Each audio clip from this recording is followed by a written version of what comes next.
17. Evangelho de Mateus, capítulo 4, do versículo 12 até o versículo 17.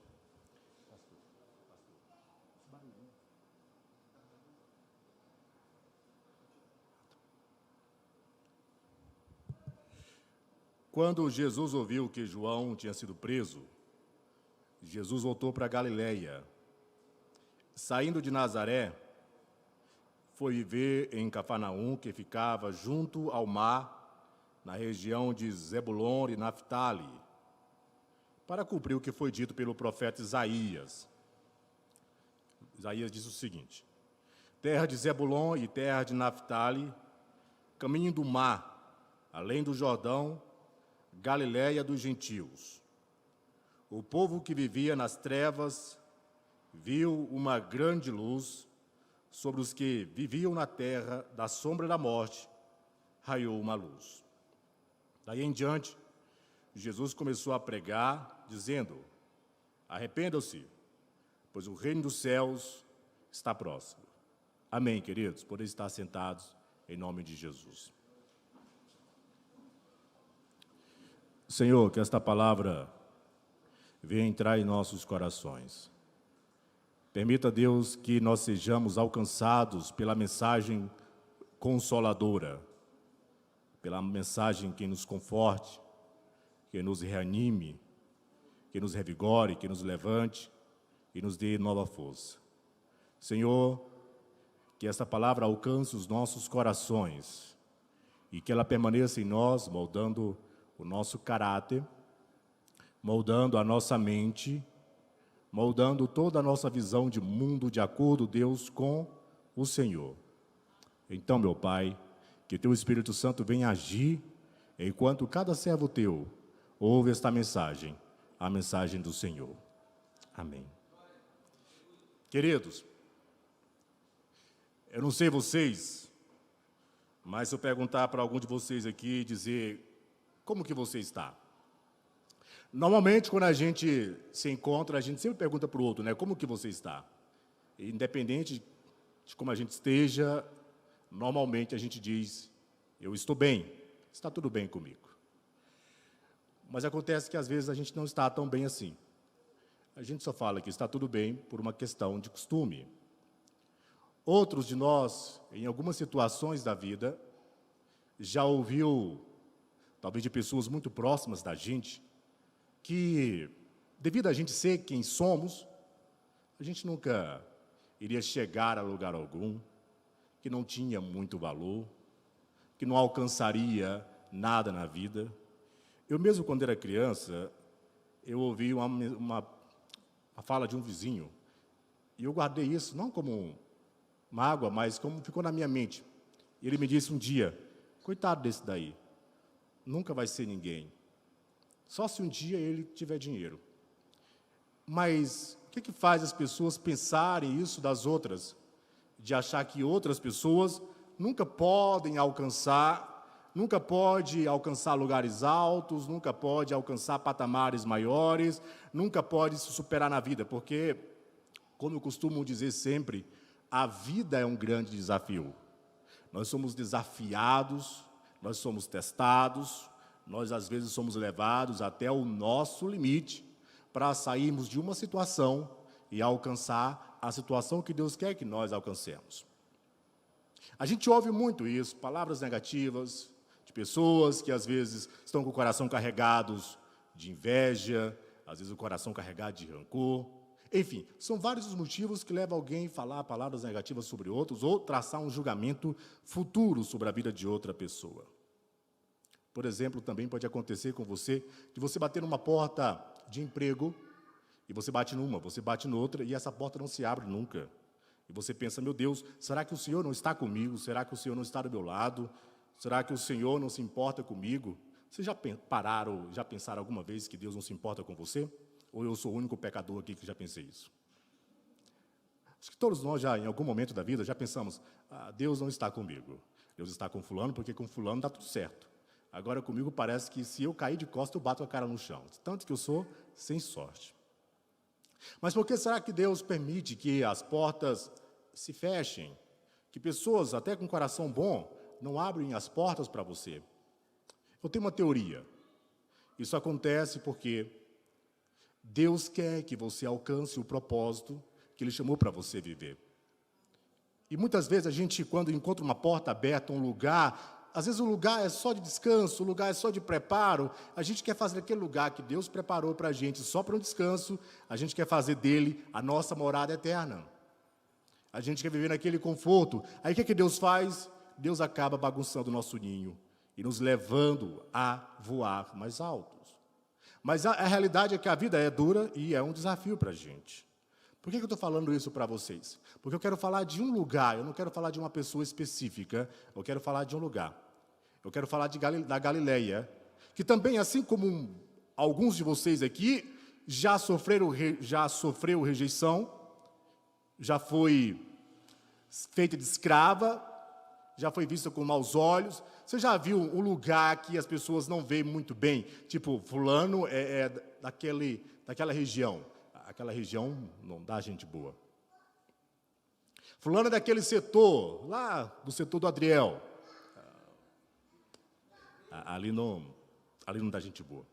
Dependendo do lugar, a gente traça não só o lugar, mas também o caráter e o perfil da pessoa. Galileia também era assim. Era um lugar que quando alguém da Galileia falava, eu sou de Galileia, falava na região da Judéia, por exemplo, ela era mal vista.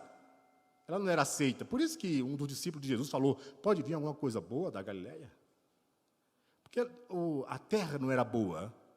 E se a terra não era boa, ele subentendiu que não poderia gerar nada bom. Galileia tinha isso. Vocês viram o texto que eu li? Fala que era uma terra que vivia em trevas. Uma terra que vivia na escuridão. Mas o que eu acho mais bonito de Deus é que Deus tem o poder de fazer do caos coisas extraordinárias. Deus tem o poder de pegar de coisas que não são e fazer ser. Deus pega as coisas loucas desse mundo para confundir as sábias. Talvez alguém falou em algum tempo atrás para você também, que você não ia alcançar, que você não ia chegar, mas olha o que Deus fez com você. Deus fez você alcançar lugares altos. Sabe por quê? Porque Deus tem o poder de fazer do nada coisas extraordinárias. Olha o que Ele fez com o universo, olha o que Ele fez com o mundo. Deus criou o mundo do nada, irmãos. Deus não tinha uma matéria na mão, Deus não tinha uma substância na mão para Ele gerar outras coisas. Não, Deus era o próprio gerador de todas as coisas. Deus é o próprio gerador de todas as coisas.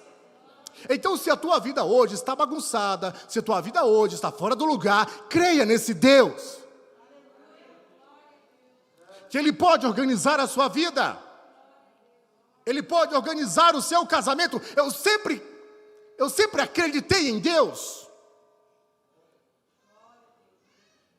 Talvez você ainda não chegou aonde aonde Deus quer que você chegue, mas você não está no mesmo lugar. Deus está guiando você.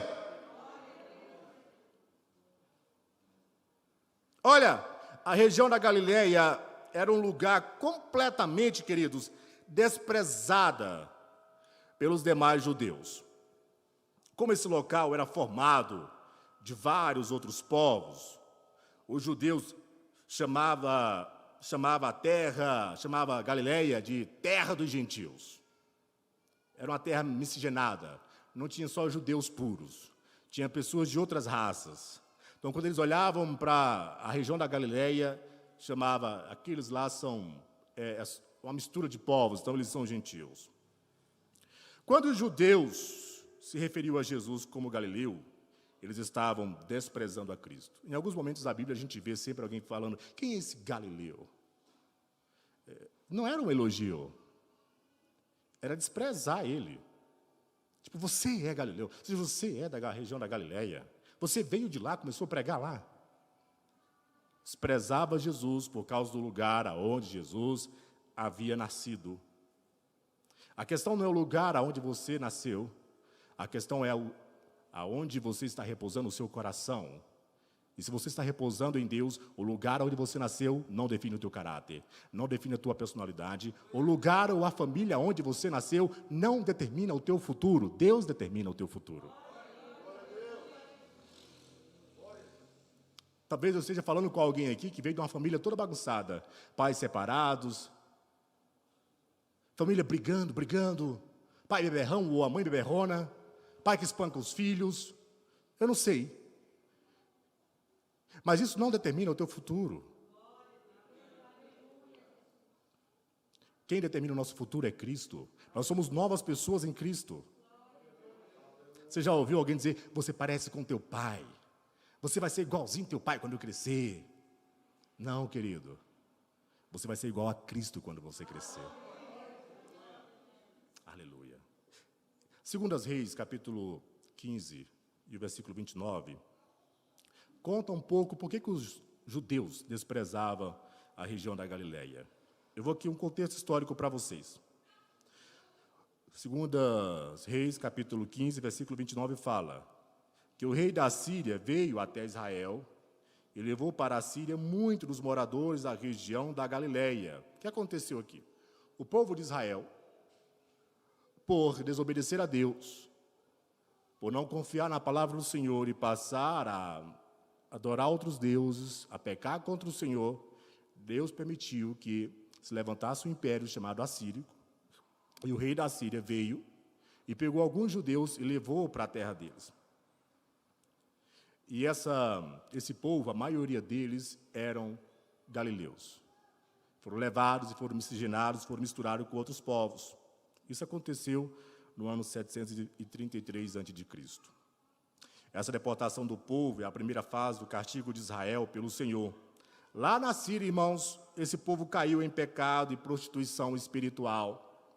Pois esse é um ponto que Satanás sempre usa para arrancar de nós o nosso valor. Ele sempre quer nos levar para longe do nosso Deus. Quando nós estamos longe do nosso Deus, nós perdemos toda a nossa identidade, nós perdemos todo o nosso valor. Por isso que Isaías fala, esse povo está habitando em trevas, ou esse povo está longe de Deus. Irmãos, Satanás ele sempre vai usar essas armas, nos arrancar da presença do Senhor, para tirar de nós o nosso valor, para tirar de nós a nossa identidade.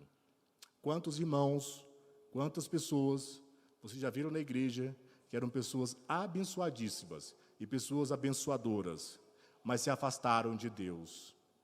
E elas perderam toda a sua qualidade de serva, perderam toda a sua qualidade de filhos de Deus, e se tornaram como pessoas vivendo em trevas novamente. Por que isso acontece? Porque se afastaram de Deus. Longe de Deus, longe de Cristo, não há beleza, irmãos. Não há beleza. Só há trevas. Longe de Cristo, você pode ser a pessoa que demonstra viver uma felicidade plena nas redes sociais, mas você não é feliz. Você pode até enganar seus seguidores, eles vão curtir, eles vão comentar, eles vão compartilhar, mas só você sabe que você não é feliz, porque você está longe de Deus. Você pode se julgar uma pessoa bonita, uma pessoa bem-sucedida, mas se você vive longe de Deus, você é uma criatura feia, caída. Você é uma criatura pobre, porque longe de Deus não há riqueza.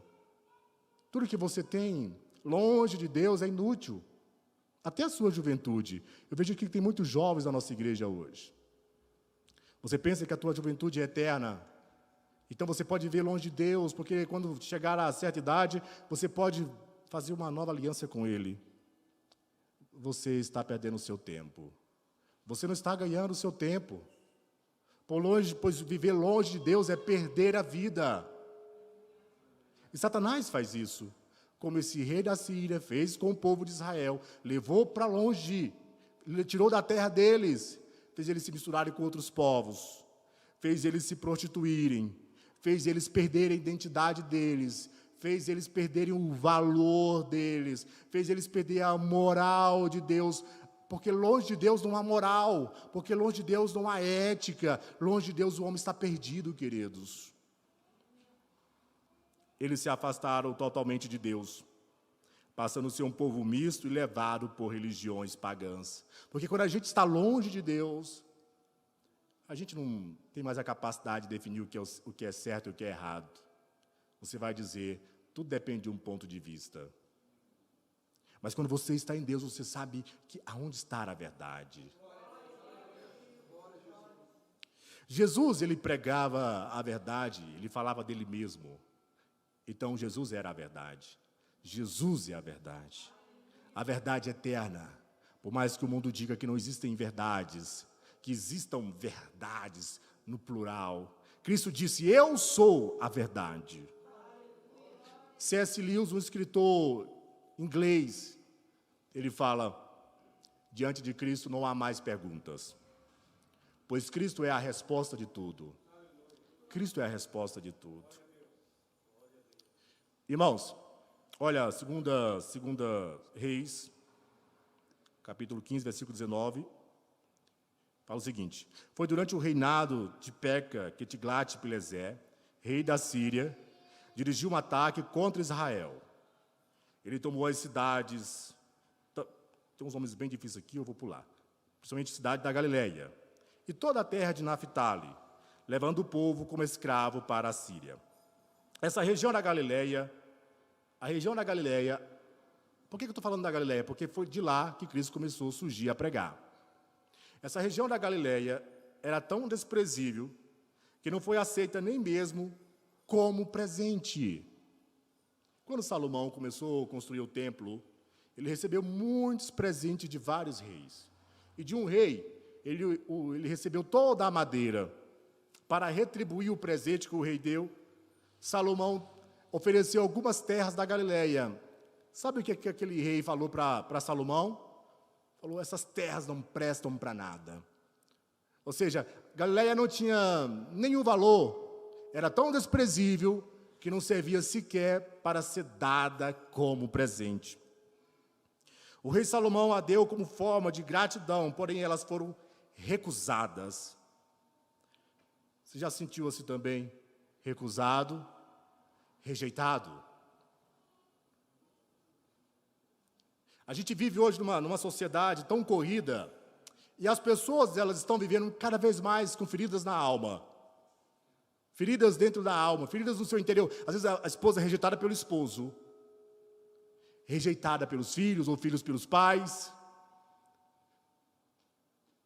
Você já sofreu algum tipo de rejeição, e você se sente culpado, porque parece que a culpa é sua, por ser rejeitado. Então, qual que é a esperança para uma pessoa que é rejeitada? Qual a esperança de uma... Porque há crianças que nascem onde nem o pai nem a mãe quer, tem que ser criada pelos avós. Ou adotada por outros estranhos. Imagina a cabeça de uma pessoa dessa. Rejeitada. Será que há esperança para pessoas assim? Será que há esperança para pessoas que nasceram numa família bagunçada? Olha, 1 Reis, capítulo 9, do versículo 11 ao 13. Olha o que diz sobre isso que eu estou dizendo. Ele, Salomão, deu 20 cidades da terra da Galileia a Hirão, rei de Tiro, como pagamento por toda a madeira de cedro e de cipreste, pelo ouro que ele havia fornecido para a construção do palácio e do templo. Hirão veio de Tiro para ver as cidades, porém, não ficou contente quando ele as viu. Olha o que ele disse. Que espécie de negócio é este, meu irmão? Perguntou. Essas cidades não valem nada. Ele olhou para a cidade da Galileia, para a região da Galileia, para aquelas cidades, e falou, essas cidades não prestam, não valem nada. Ele rejeitou o presente de Salomão. E até hoje, elas ainda são conhecidas como terras de refúgio. Irmãos, essa região vivia em intensa escuridão, como declara o próprio evangelista Mateus. Era um povo que estava distante de Deus devido à sua miscigenação de raças e cultos. A terra da Galileia não tinha esperança e estava em trevas. Estava em escuridão. Viver sem esperança é viver na escuridão. Você já acordou um dia ou viveu a madrugada inteira com os olhos abertos para não conseguir dormir, porque você não sabe o que vai fazer no outro dia? Sem esperança. A imprensa não divulga Mas a cada momento há pessoas se jogando de cima de prédios, e pessoas ricas, pessoas que se matam, pessoas que estão desesperançadas, pessoas que já não encontram mais lugar aonde se segurar. Mas nós ainda que a gente chore a noite inteira, ainda que você passe a noite inteira chorando, enxugando as suas lágrimas, levantando, indo ao banheiro e deitando, levantando, indo para a sala, sem conseguir dormir, preocupado com as dívidas, preocupado com filhos, preocupado com o casamento, ainda que você passe a noite inteira chorando, mas a Bíblia diz que a nossa alegria vem pela manhã, nós temos esperança.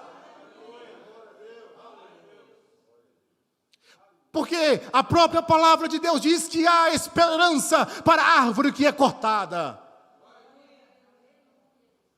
Quando ela está plantada junto às águas, no tempo certo, ela começa a brotar ramos novos, e nós estamos plantados junto à fonte de águas vivas, ainda que nós, por algum momento da vida, venhamos perder a nossa esperança, mas nós estamos fincados, as nossas raízes na terra próxima à fonte das águas, que é o nosso Senhor, e Ele gera sempre uma alegria nova em os nossos corações. Nós podemos nos levantar de novo, depois de cair, nós podemos enxugar as nossas lágrimas e voltar a sorrir, porque Cristo é a nossa esperança, Cristo é a nossa alegria para todos sempre. Aleluia!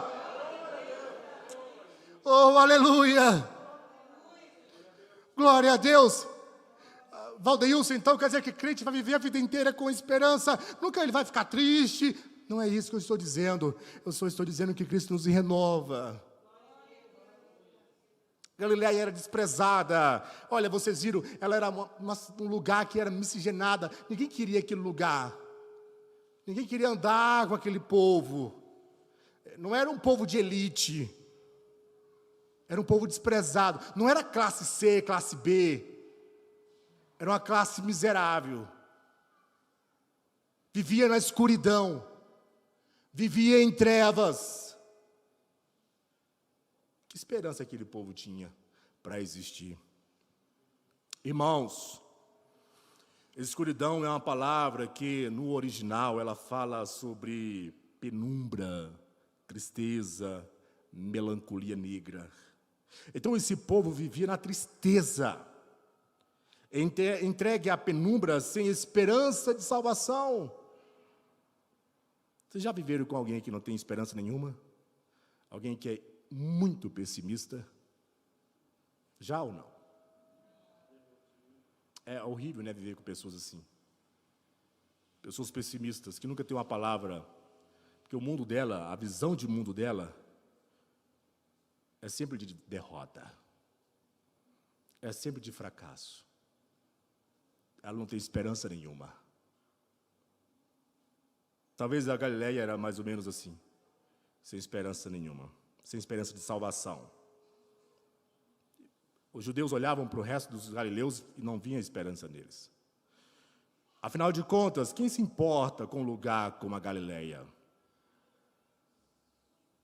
Talvez eu vou fazer essa pergunta para você também. Você pode pensar, quem se importa comigo? Quem se importa com a minha vida?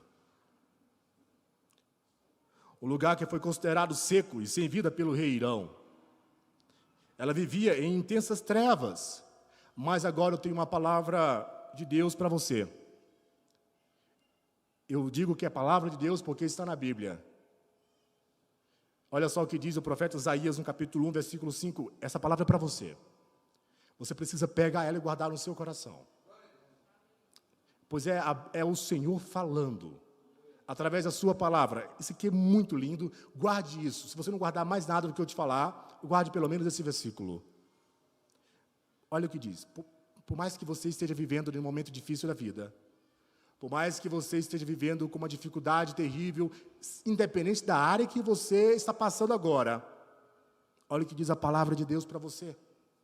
Talvez você veio aqui hoje com uma única esperança para a sua vida, e Cristo é realmente a única esperança para você. Olha o que diz a Bíblia. Mas essa época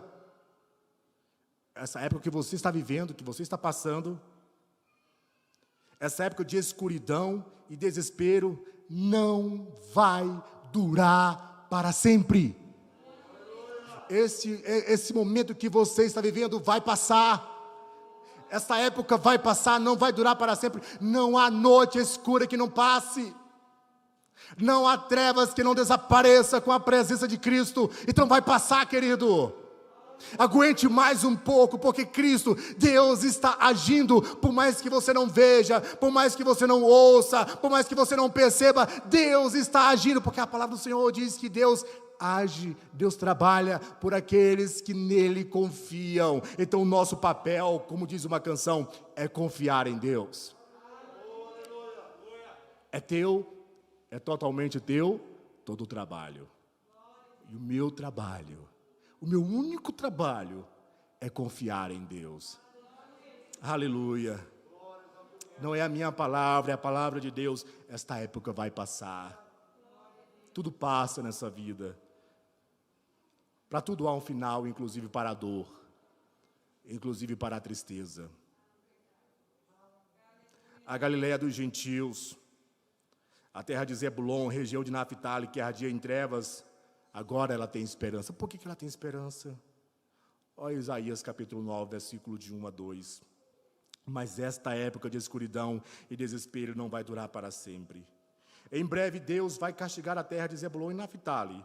No futuro, porém, essa mesma terra, a Galileia, por onde passam os povos na estrada do mar, será de glória. O povo que está andando na escuridão verá uma grande luz. Essa luz vai brilhar e iluminar todos os que vivem na região da sombra da morte.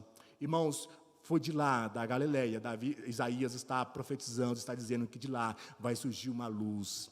Do lugar menos improvável, do lugar onde ninguém queria morar, do lugar onde ninguém queria fazer negócio, ninguém queria apostar, do lugar onde o povo de lá era rejeitado, onde o povo de lá era desprezado, é daquele lugar, de uma terra seca, onde foi rejeitada como presente, de um lugar onde o povo era miscigenado, misturado, era daquele lugar que surgiu o Senhor Jesus, a luz que brilhou de lá, do lugar menos improvável. Talvez você pense, eu sou improvável, eu sou rejeitado, mas é das coisas loucas desse mundo que Deus confunde as sábias, e Deus nunca se esquece dos seus filhos, Deus não se esquece de você, Deus abre as portas no momento certo, Deus faz o milagre no tempo certo. Então nós devemos, queridos, como filhos de Deus, confiar nas suas promessas, confiar na sua palavra, pois o nosso Deus é eterno e Ele é capaz de mudar o caos da nossa vida, o caos da nossa história. A sua história não será a história da sua família, a sua história não será a história dos seus pais. Os seus pais viveram a história deles,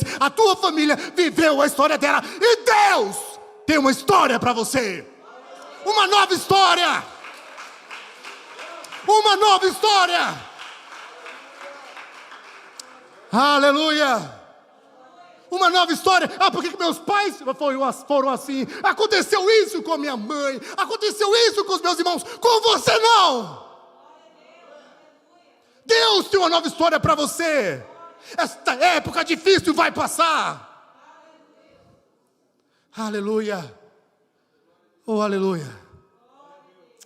Louvado seja Deus para todo sempre. A terra menos improvável, surge a esperança, surge a luz, surge Cristo. Desta terra de infelizes, dessa terra de infelizes, afastados de Deus, um lugar de desprezo. Deus, de lá, Deus poderia ter escolhido um lugar bem melhor para começar o ministério de Jesus, mas Deus escolheu o pior lugar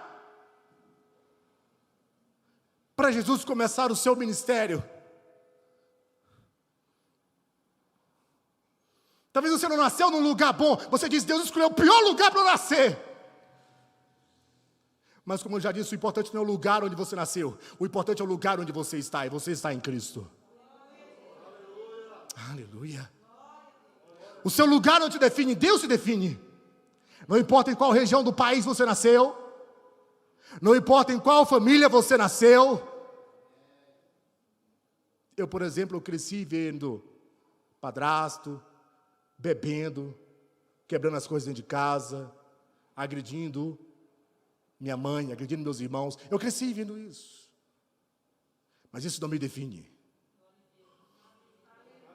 Se você está em Cristo, o mundo não te define.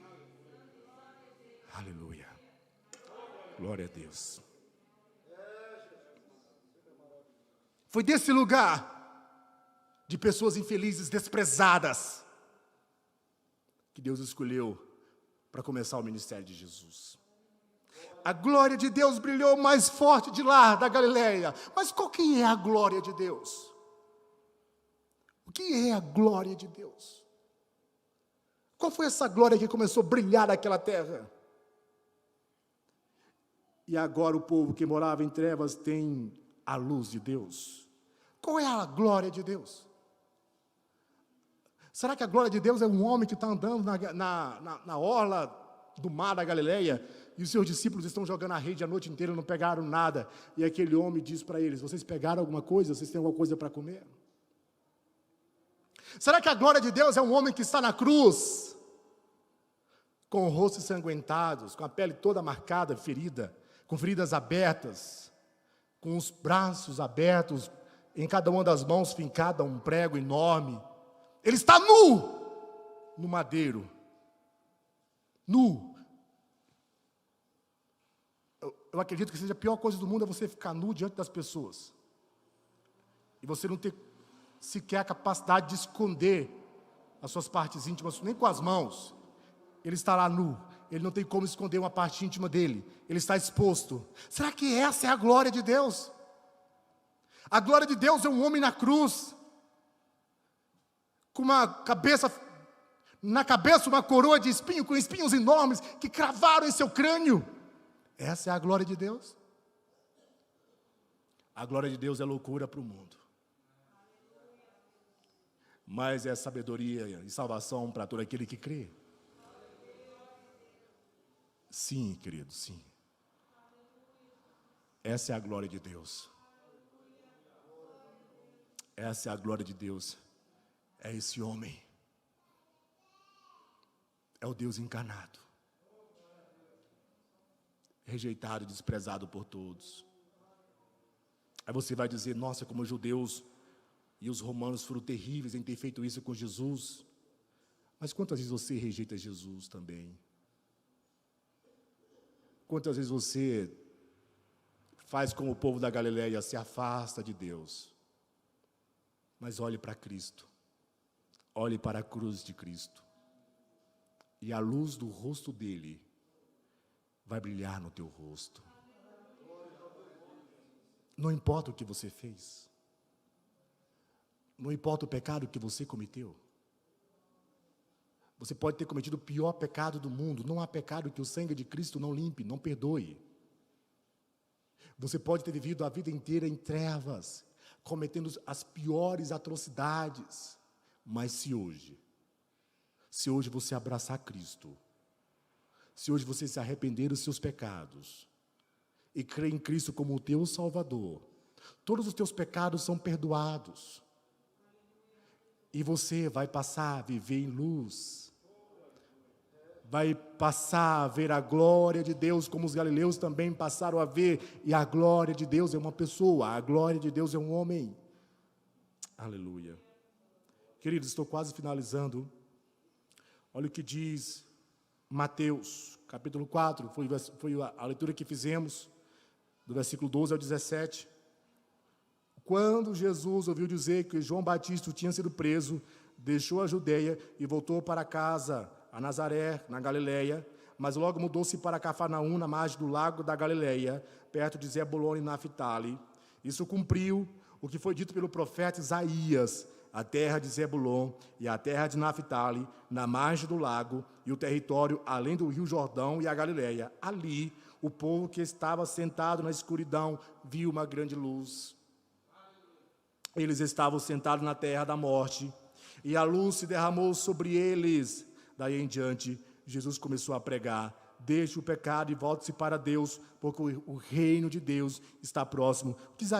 O que Mateus traça aqui é o mesmo cenário que o profeta Isaías traça, de um povo totalmente entregue à escuridão, mas Cristo brilhou. Cristo brilhou no meio deles. Cristo brilha no meio de nós. Nós não estamos mais em trevas. Nós não vivemos mais em escuridão. Nós sabemos de onde nós viemos. Nós sabemos aonde estamos. Nós sabemos para onde vamos. Nós temos um destino final. Eu vejo as pessoas preocupadas, com medo de morrer, com medo de pegar uma doença aqui ou uma doença ali. Vive uma paranoia terrível. Mas se você é um salvo, se você é um cristão em Cristo Jesus, salvo, eleito do Senhor Jesus, você sabe de onde você veio, você sabe onde você está, você sabe para onde está indo. Aleluia. Glória a Deus. Olha, queridos, Isaías 60, versículo 2 e 3 diz: a terra está coberta de trevas e os povos vivem na escuridão, mas o Senhor está sobre você, brilhante como o sol, a sua glória brilha acima de você. Todos os povos da terra viverão segundo a luz que você recebeu. Reis poderosos verão a glória que o Senhor lhes deu. Ou seja, da Galileia, aquele povo que estava em escuridão. Agora todos os povos olham para aquela cidade e vê agora a luz que brilhou nela. Também todas as pessoas que olham para você, as pessoas que veem você, pode olhar para você e ver a glória de Cristo brilhando em você, ver a glória de Cristo radiando em você, porque agora Cristo está habitando em você, Cristo agora mora em você. E o que Ele está fazendo com você? Por que Ele está dentro de você? Por que Cristo mora dentro de você? Porque enquanto Ele está dentro de você, Ele está trabalhando em você, Ele está trabalhando no seu caráter, Ele está trabalhando na pessoa que você é, para tornar você uma pessoa totalmente nova, igualzinha a Ele. Aleluia. Queridos, fiquemos de pé em nome de Jesus.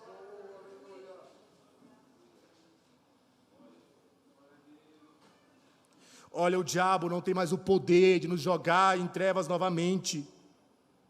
O diabo não tem mais o poder de nos jogar em melancolias, em tristezas profundas. Cristo venceu o diabo. Cristo venceu a morte. Cristo venceu a escuridão. Cristo é a luz. Como diz o grande autor, eu creio em Cristo, assim como eu creio na luz do sol. Não porque eu vejo a luz do sol, mas é porque através dela eu vejo todas as coisas. Cristo é a resposta de todas as coisas. Baixemos nossas cabeças nesse momento e oremos. Peça para Cristo brilhar dentro de você. Peça para Cristo reinar em você, habitar em você para sempre, para sempre. Como aqueles discípulos que encontraram Jesus no caminho de Emaús e disseram: fica com a gente. Fala para Jesus nessa noite: fique comigo, Jesus, fique comigo, Jesus, fique comigo, Jesus, fique com o teu povo. Venha habitar em nós, venha arder em nós, mora em nós, Jesus, nos molde, Jesus. Por mais que o mundo não aposte, por mais que a família não aposte, por mais que ninguém mais aposte,